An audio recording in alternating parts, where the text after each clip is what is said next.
ಎಲ್ಲಿ ಬಂದಿದ್ದೀವಿ ವಿಶಾಲ್ ಅವರೇ? ಇದು ಹ್ಯಾಂಗಿಂಗ್ ಬ್ರಿಡ್ಜ್ ಅಂತ. ಹಾಂ, ನಾವು ಟಿಬೆಟ್ ಬಾರ್ಡರಲ್ಲಿ ಬಂದಿದ್ದೀವಿ. ಹರ್ಸಿಲ್ ವ್ಯಾಲಿ ಅಂತ. ಆ್ಯಕ್ಚುಯಲ್ ಹರ್ಸಿಲ್ ವ್ಯಾಲಿ ವಿಲೇಜ್ ಇದು. ಹಾಂ, ಈಗ ವಿಲೇಜ್ಗೆ ಹ್ಯಾಂಗಿಂಗ್ ಬ್ರಿಡ್ಜ್ ಅಂತ ಮಾಡಿದರೆ ಇದು ಅಳಗಾಡ್ತಾ ಇದೆ.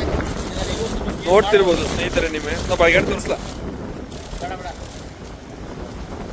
ನೀಟಾಗಿ ಮಾಡಿದ್ದಾರೆ.